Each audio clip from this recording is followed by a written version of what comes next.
If you're anything like me, then when you pick up a new fighting game or fighting game character, you look towards YouTube to help guide your learning process. The issue with a lot of character guides for new players is that they try to cram way too much information into such a short amount of time that it can become overbearing. So, with that in mind, here's how to play Ramlethal Valentine in less than 5 minutes. Ramlethal is a character whose long-range attacks are used to bully your opponent into the corner.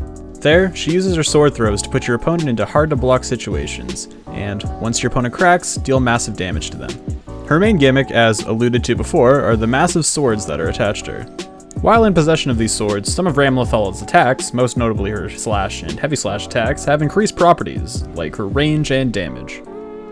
These swords can also be used as a projectile, but unlike other projectiles you might be used to from other fighting games, Ram's swords don't quickly replenish. This isn't a move you can spam. You actually have to physically walk over and pick the swords up or wait a eternity for them to come back, and while Ramlethal isn't in possession of these swords, some of her attacks are weakened. In summary, don't throw out your swords unless you have a plan to get them back, or in short, don't throw them out mid-screen. Speaking of mid-screen, Ram has some good options, most notably her far slash and her heavy slash. These buttons offer so much range and are so hard to punish that it would be insane to do anything else like run up and try to kick them. So you can also run up and kick them. Standing kick into Crouching Dust is your go-to close range combo starter, and while not the most damaging, is the one I find to land most successfully.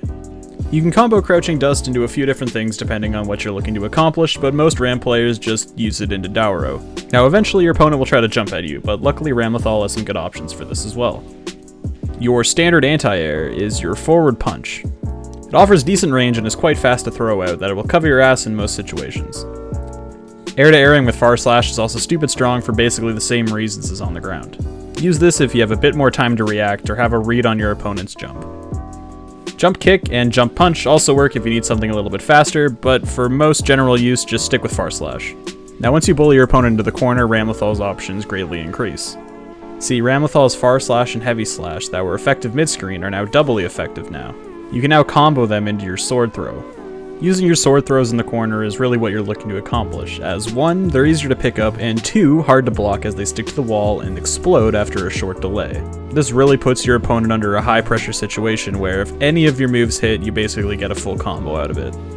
Now this video really isn't a combo guide for Ramlethal, but this is a pretty easy corner combo for beginners to use.